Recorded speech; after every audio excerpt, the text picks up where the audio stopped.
As Ron said, so my name is Mahesh Gurram. I'm a senior solutions architect at AWS.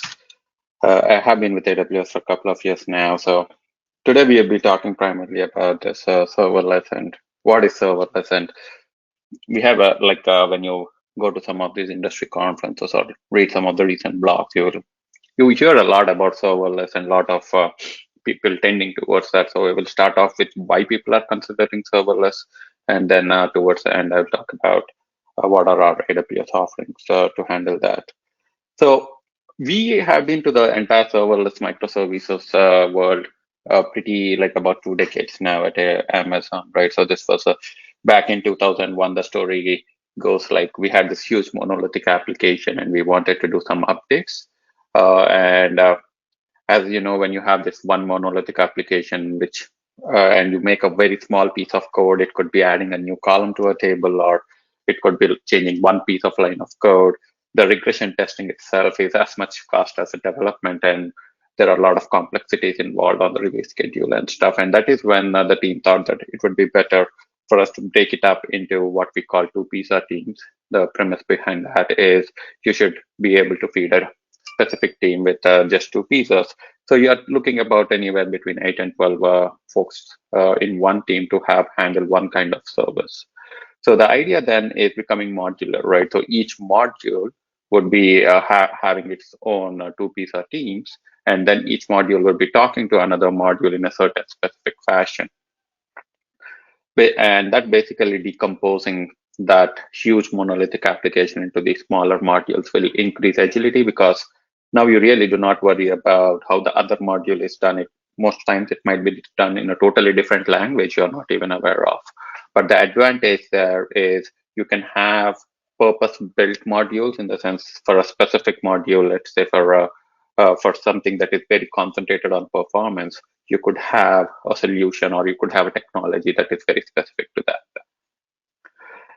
So what we did was we basically moved towards this microservices architecture where rather than one big system doing everything for you, we basically now, as I said, broke it up into multiple pieces. But again, this comes with its own challenges, because now the challenge is how do I communicate between these microservices, right? Because when you are in a monolithic service, everything is a very simple function call or an object call away, and you really don't have to worry about much.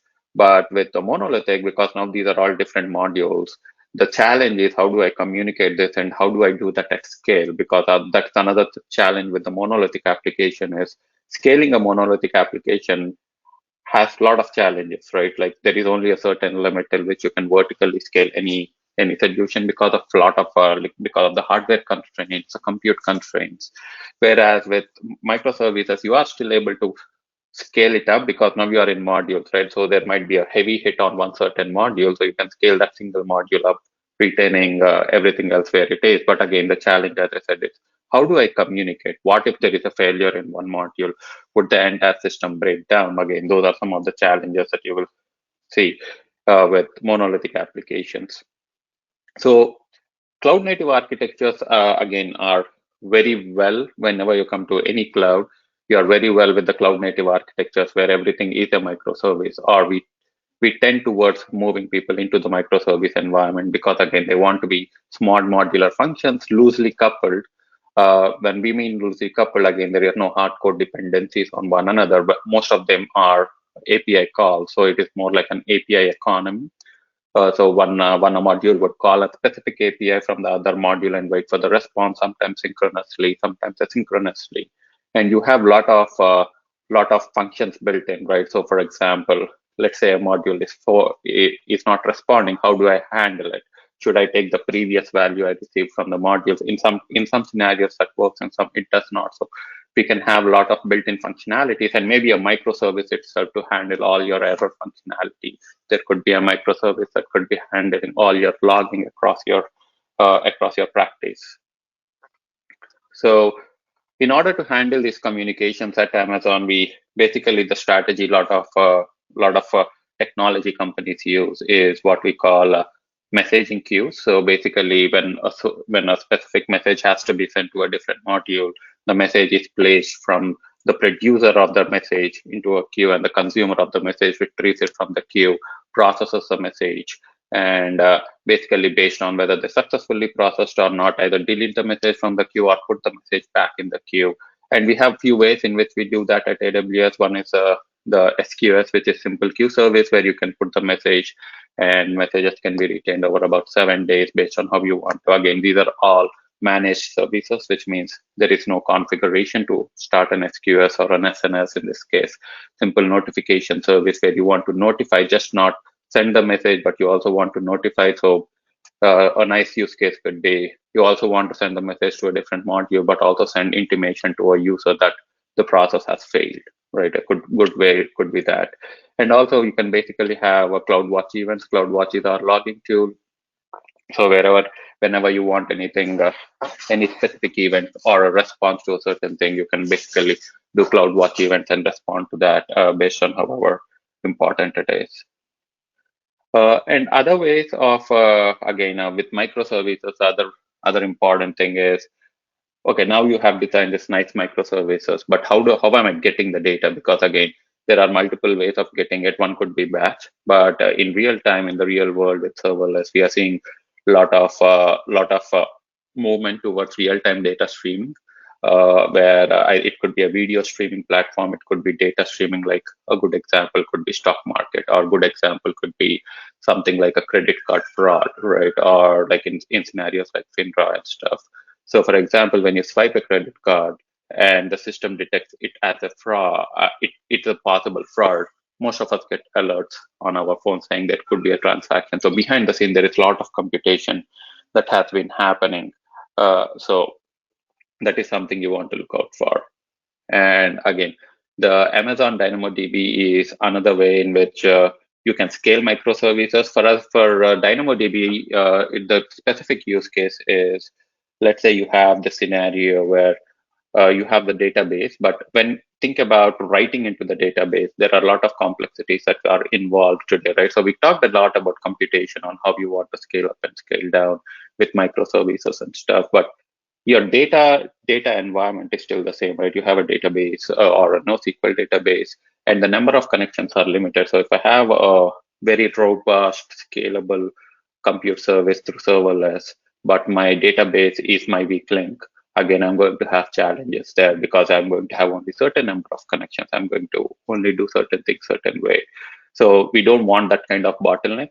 That is why we have something like DynamoDB, which is our document, which is our NoSQL data store, which can scale for millions of writes per second. And Amazon.com is a good example, which is publicly shown in our blogs on how we leverage DynamoDB for that as well. So what is serverless, right? So we talked a bit about server. What is a use case why we need? Like we talked real-time data streaming. We talked why monolithic services cannot handle the pace at which we are growing.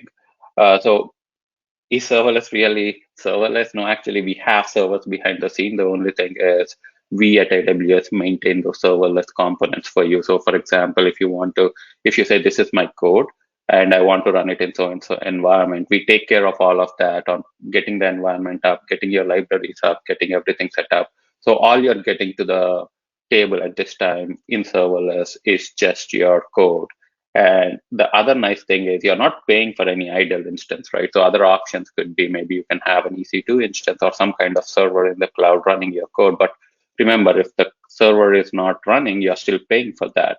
So again, with something like serverless, you're just paying for whatever you're doing. And again, you don't have to worry about scaling because the more and more requests you have, we scale it behind the scene because we can do that with all the server and data center capacities that we have. So we do all the scaling. We have billions of lambdas that run. Lambda is our serverless offering. We will talk in a bit, but yeah, we can scale to billions of them. But we do have certain limits on new accounts and even AWS accounts. The limits are not to restrict you; they are more to be cautious of not accidentally spinning up thousands of these lambdas and stuff. Right? Again, these are highly available. You don't have to worry about availability. Again, you don't have to worry about availability. You don't have to worry about scalability. You don't have to worry about the server being there, being up and ready with patches and stuff, right? We all take care of that behind the scene. And that is why we call it serverless. All you're trying to get is your code and what this gives basically, why are people talking a lot about it, is we see a lot of agility, right? So people are now like, they are only worried about what they are like. Your developers are worrying about code, not maintaining servers, not trying to, say, hey, this is my specific environment. Is it the same? Because in this case, you're just getting your code and telling us what is that language that you're using. The flexibility, increasing flexibility again, I think is critical because, as I said before, right, if you have this huge monolithic application or even microservices, and you're pushing people to use a certain technology because that is something that you are using in a different module, might not always be the right. So there could be a certain specific machine learning module where TensorFlow could be the right choice. There could be a certain specific module which might be front end where Node.js could be it, or you could have certain module where you're doing a lot of data processing or data wrangling where Python could be it. So now you have these individual microservices which can be developed in their own languages, and we at AWS, we support a bunch of these languages in our serverless components like .NET, C, C++, Java, Python, Go, Lang, and all of those, right? So now you can basically let the developer choose what is the best technology, and that increases a lot of flexibility. And as I said, you don't have to worry about the scale. So when you put all of this together, of not having to provision your own servers, not having to worry about having the right tool for the right choice, right? So and less overhead.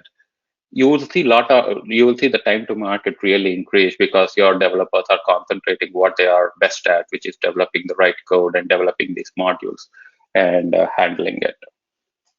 So some of the typical use cases with serverless that you see are, I think, are a really good starters, right? And people talk this about event-driven architecture, so we will basically look into that.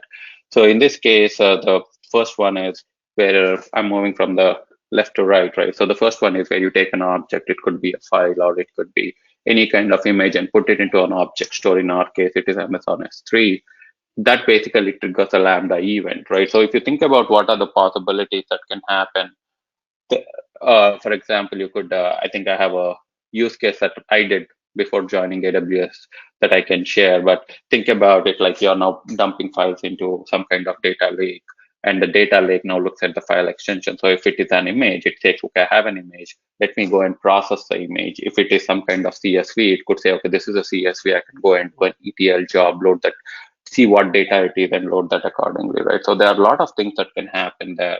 Again, all of this is event driven, so you really don't do anything. All you do is create a Lambda and say, okay, the triggering event for the Lambda is a new object added into my S3. Very similarly to that, there could be a data that is published into an SNS topic. So we talked about is SNS before. So in this case, when you have two microservices that want to contact each other or that want to use the SNS as a way to pass data, you could basically push the data either through some kind of data publication. It could be something that is published. A good example right now could be every morning you could have COVID numbers out, right? The new COVID numbers for the week or the day, and you could push that into an SNS stream and invoke a Lambda to take that and update all your dashboards and whatnot, right? Again, everything is event driven. You're not really having any hard dependencies. That's what we mean by loosely coupled architectures. Very similar to that, we have SQS. The primary difference between SNS and SQS is a queue where you post a message and you basically read the message and then you process the message, and then there is an additional step of deleting the message from the queue. So when you first read the message, it goes into a mode called hidden mode. So the message is not visible for others to process. But basically, the nice thing there is, for whatever reason, once you consume the message, you're not able to process it. You can still put it back and someone else can process it. With SNS, you don't get that capability. Again, few more on that. Again, you can publish the data to a Kinesis stream, as we talked about before. Like you can publish the data into a Kinesis stream. You can use Lambda to process that data, and basically even say that poll the Kinesis stream on, hey, do I have any new data that I need to process? So even polling kind of scenarios, again, serverless architectures and Lambda, and is a great fit in those scenarios too. And this is again something that I am seeing a lot of my customers use, even in public sector, specifically more toward the federal projects, right? Where you have these, I think USCIS has this as well, right? So where you can actually start chatting with an agent, And behind the scene, if you think about it, that is what it is doing is it basically is invoking Amazon Lex, which is our chatbot, and it basically behind the scene invokes Lambda. So whenever you go and say, okay, I'm looking for X, Y, and Z, behind the scene, all of this is happening, and everything is using event-driven architecture. And finally, I mean, we talked a lot about having something to trigger Lambda or serverless, but what if let's say you want to have some kind of monitoring system, or you want to basically say, do some web scraping or something to get some data from a stock market or something. You can even have an agent which runs at a specific time, and you can repeat it on a regular basis too. So things like that you can do with the event-driven architecture as well as event triggers, which again behind the scene use CloudWatch. So what is the pricing wise, right? I know talked a lot about this amazing serverless, but how about pricing? Because that is another key thing that you want to think about. From pricing perspective, we do it at a millisecond billing. So if you think about it, if you're only using certain functionality for certain very few amount of milliseconds, we are going to bill you for that. And there is no hourly or upfront commitment. So if you are not using the Lambda, you're not going to pay for anything. And we are going to charge you on two things. One is the number of invocations, how many times you invoke Lambda. The second thing is how many milliseconds you used, right? So by default, you get 1 million requests and about 400,000 GBs of compute every month, free for every customer. So this is one of those, though you are crossing your 12 months free tier with AWS. So whenever you register first time, you get a lot of services for free to test out for the first year, but this is something that is available past the 12 months free tier as well. So again, if you think about it, that is a huge ability for you to try out new things and try and play with the serverless Lambda functionality. So one of the thing I get a lot, again, I've included this slide specifically because a lot of times people talk to me about, okay, serverless really seems well, but what about containers or what about stuff? And people get confused a bit about that. So normally the way we look at it, I actually have a slide where I will give you some good direction on which to choose when kind of scenario. But serverless is primarily when you want to have it event driven, where you have jobs that are running for short time, and whereas containers, I would say, are where you have long running, anything more than 15 minutes, because with Lambda or serverless, you have a upper limit of 15 minutes. So, or if you have any specific libraries that are not available by default in serverless, you might want to think about something like Fargate, which is our serverless container offering. So this is a slide I think that will help you with on when to decide what to take up. Like as I said, so a few things that you want to think about are, is your invocation less than 15 minutes, because that is a very specific time frame that you have an upper limit on. And if your code takes more than that, we are going to basically it is going to fail. And do you have any specific GPU needs? Again, with the serverless, again with Lambda, you're not going to get anything specific on the GPU side. So if you have anything like that, it's not going to work out for you. And again, on the memory side, this is on the RAM that we're talking about. You have a limit of a 10 gigabytes. So you want to think about 10 gigabytes, 15 minutes might be your primary constraints. We start at 128 MB. So if you have a very small workload, you can just use 128 MB.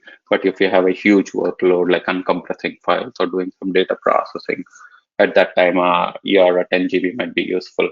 Again, persistent store, remember that we are just making this environment just for that one Lambda.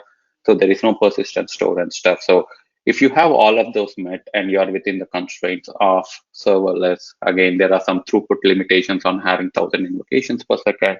Lambda would be your best fit, right? If not, we have few offerings on the container side, like EKS if you're using Kubernetes. If not, we have ECS and Fargate. ECS being where you want more control over the infrastructure for your containers. Fargate is where it is serverless. Again, this slide is basically telling you it is kind of moving all the way from EC2s, which are our infrastructure as a service, all the way into your serverless functions. We basically do all the heavy lifting for you, from doing all your server maintenance and all of that. So if you see right at the top where we have serverless functions, all you have to do is your serverless code.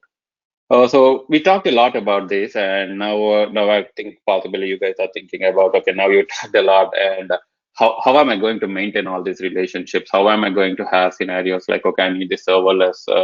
In this serverless, I want this Lambda function to kick off. Then I want a flow, right? I want Lambda 1, Lambda 2, Lambda 3, and then I want to have a decision kind of scenarios. That's exactly why we have something called step functions, where we can exactly do as you are saying here, right? Where you can track the progress, where you can say, okay, these are all orchestrated in a beautiful way, and you can have these dependencies within each other and say, okay, the output from Lambda 1 goes into Lambda 2 scenarios like that.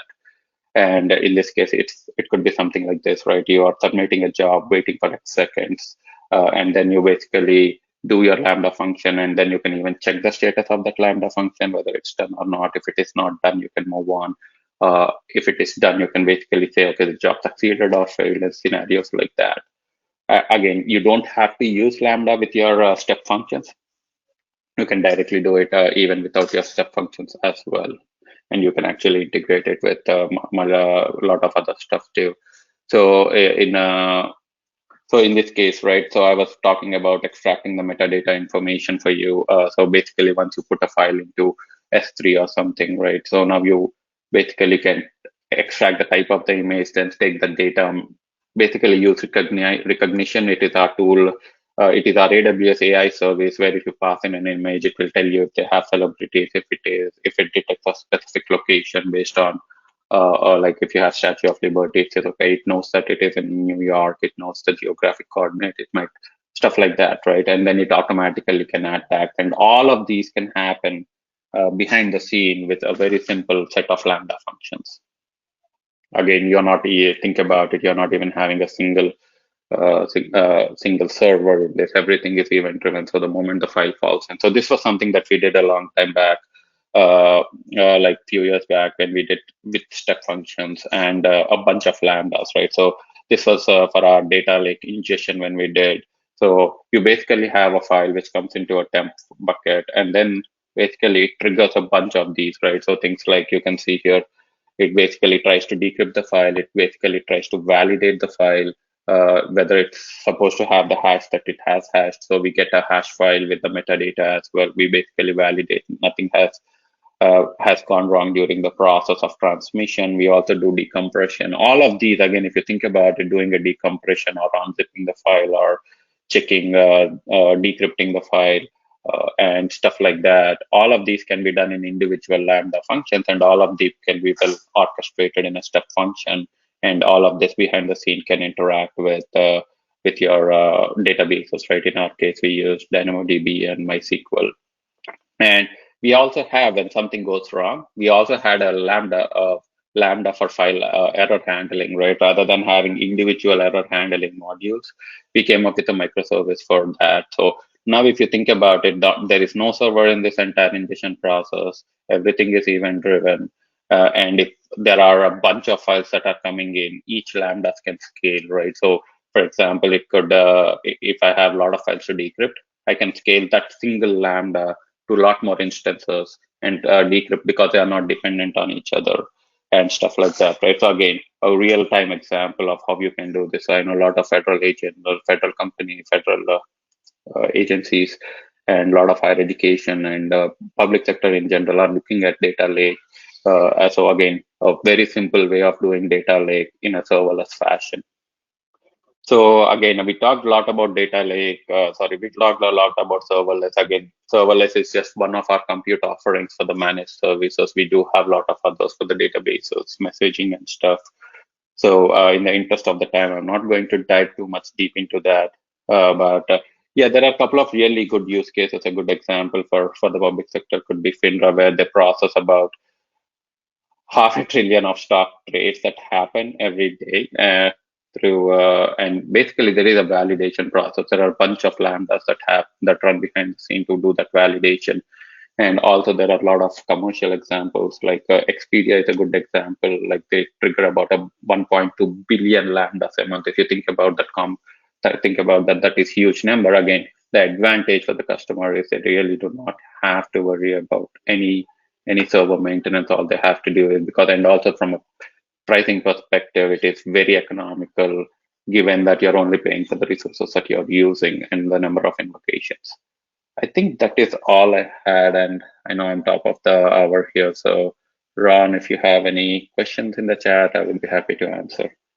No, that was great. And we're looking forward to your next talk about application migration modernization. Maybe you can just offer some concluding comments on why this kind of technology is so important for public sector agencies who are under pressure to lower their energy footprint. It's always harder to often get capital approved.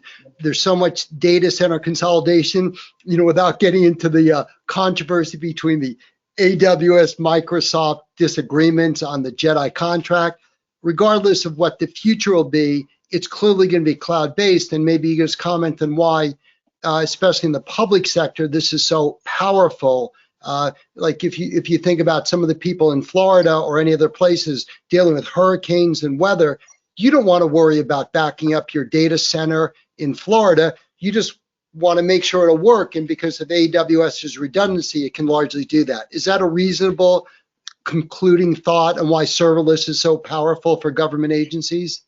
Yeah, I think as you said, Ron, primarily one of the biggest thing for me is cost is being a big thing for most of the government agencies. So serverless, as I said, helps reduce the cost, at the same time improve agility.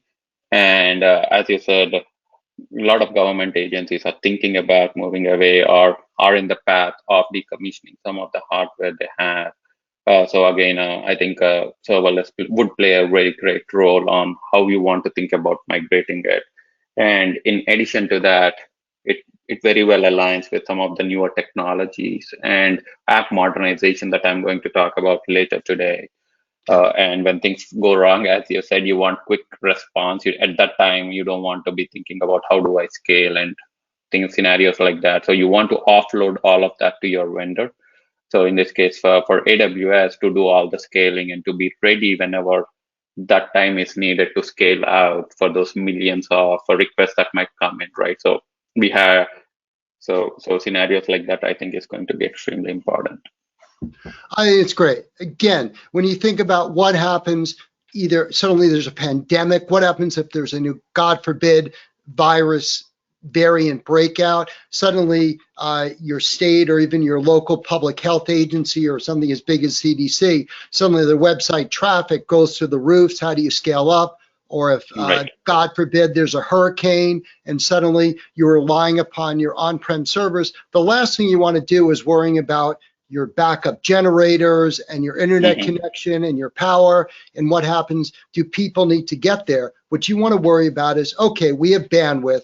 And even if we lose bandwidth to our offices, we know we can actually run this on even cellular connections, because AWS is going to dynamically reallocate our applications to different parts of the world that aren't in storm's way. And thereby, if you do have millions of citizens, you get the advantage of not worrying about your hardware during other priorities, and at the same time giving you the flexibility to provide better response to citizens, because you don't have to buy servers to deal with an increase in demand. AWS will put it in place and then scale it down right after the crisis is over. Just to add on to that, Ron, I think like a good example, as you said, could be when CDC had certain number of hits on their website before the COVID, and when COVID hit, the number of hits have been like 20 to 30 times more than what they had, right? So the infrastructure should be in a place to handle that. And very similar to that, FEMA, right? Whenever a hurricane or anything, any kind of like IRA hit, right? So there are a lot of people trying to access the data, and you want fast and quick response to your citizens and provide the relevant data and the most right up-to-date data. So scenarios like that, where you really do not want to think about, am I able to scale? If I'm not, what should I do scenario? So that is where I think serverless plays a huge role on helping you do that in a very cost-effective manner, improving a lot, and also improving a lot of agility, and again integrating even with third parties, like in scenarios for CDC. All good stuff. Now, Mahesh, you're going to join us again probably around 2 o'clock or so. Is that about right? Yes, that's okay, correct. Great. So this was fantastic. Just on a positive note, remember, the same technology is in use by like Domino's, Papa John's during an upcoming Super Bowl when their pizza demand goes to the roof. They take advantage of these technologies.